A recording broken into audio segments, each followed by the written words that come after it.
Question number 10 है आज। कहता है कि both the springs shown in figure are unstretched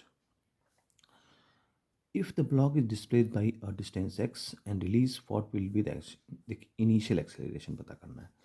देखिए ये ब्लॉक है, ये फिगर में बना हुआ ये ब्लॉक है, ठीक है। इस ब्लॉक को एक स्प्रिंग ने पकड़ रखा है और इस ब्लॉक को इधर से भी एक स्प्रिंग ने पकड़ रखा है जिसका फोर्स कांस्टेंट K1 है और इसका K2। स्टार्टिंग में ये अनस्टेडी पोजीशन में है। अगर इसको हम इस तरफ मान लीजिए मूव कराते हैं, धक्का देते हैं x डिस्टेंस, तो ये कंप्रेस हो जाएगी x डिस्टेंस और ये रिलीज होगी, मतलब स्ट्रेच होगी उतनी ही डिस्टेंस। जितना ये कंप्रेस होगा उतना ही रिलीज होगा।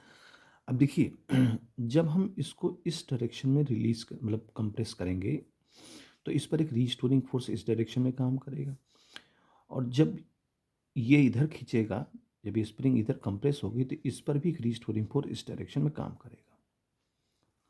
यानी कि दोनों रीस्टोरिंग फोर्स अपोजिट डायरेक्शन में डिस्प्लेसमेंट के काम करेंगे। तो सबसे मुख्य बात तो ये है कि डिस्प्लेसमेंट के अगेंस्ट जो है, अगर इस तरफ डिस्प्लेस कर रहे हैं तो उसका दोनों का रीस्टोरिंग फोर्स अपोजिट काम करेगा। तो अब इक्वेशन बनाते हैं पहले वाले स्प्रिंग के लिए कि F1 is equal to -K1x। Minus क्यों लगाया? क्योंकि फिर वही बात है कि रिस्टोरिंग फोर्स इस डायरेक्शन में काम कर रहा है, इसको वापस लाने का काम करेगा ये। इसी तरह दूसरा फोर्स इस वाली स्प्रिंग के लिए -K2x। माइनस क्यों? क्योंकि रिस्टोरिंग इस डायरेक्शन में काम कर रहा है, डिस्प्लेसमेंट का अगेंस्ट काम कर रहा है। तो अगर हम नेट फोर्स देखें टोटल तो नेट फोर्स हो जाएगा -K1 K2 और x इसका डिस्प्लेसमेंट हो जाएगा। क्वेश्चन में पूछता है कि एक्सेलरेशन क्या होगा, इनिशियल एक्सेलरेशन क्या होगा। तो एक्सेलरेशन का फॉर्मूला हम जानते हैं कि F is equal to ma होता है। तो a निकालना है तो F को हम m से डिवाइड कर देंगे। अब हमारा F एक्चुअल में क्या है? -K1 K2 x और डिवाइड बाई m। तो नेट हमारा एक्सेलरेशन क्या मिला?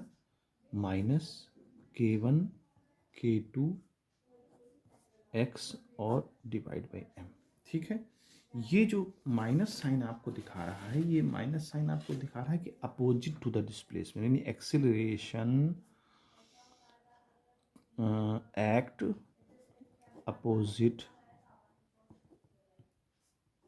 To the displacement. डिस्प्लेसमेंट इस डायरेक्शन में होगा तो उसका एक्सेलरेशन इस डायरेक्शन में होगा, क्योंकि फोर्स भी इसी डायरेक्शन में लग रहे हैं, फोर्स कांस्टेंट्स के स्प्रिंग के। तो इस तरह से इस क्वेश्चन को सॉल्व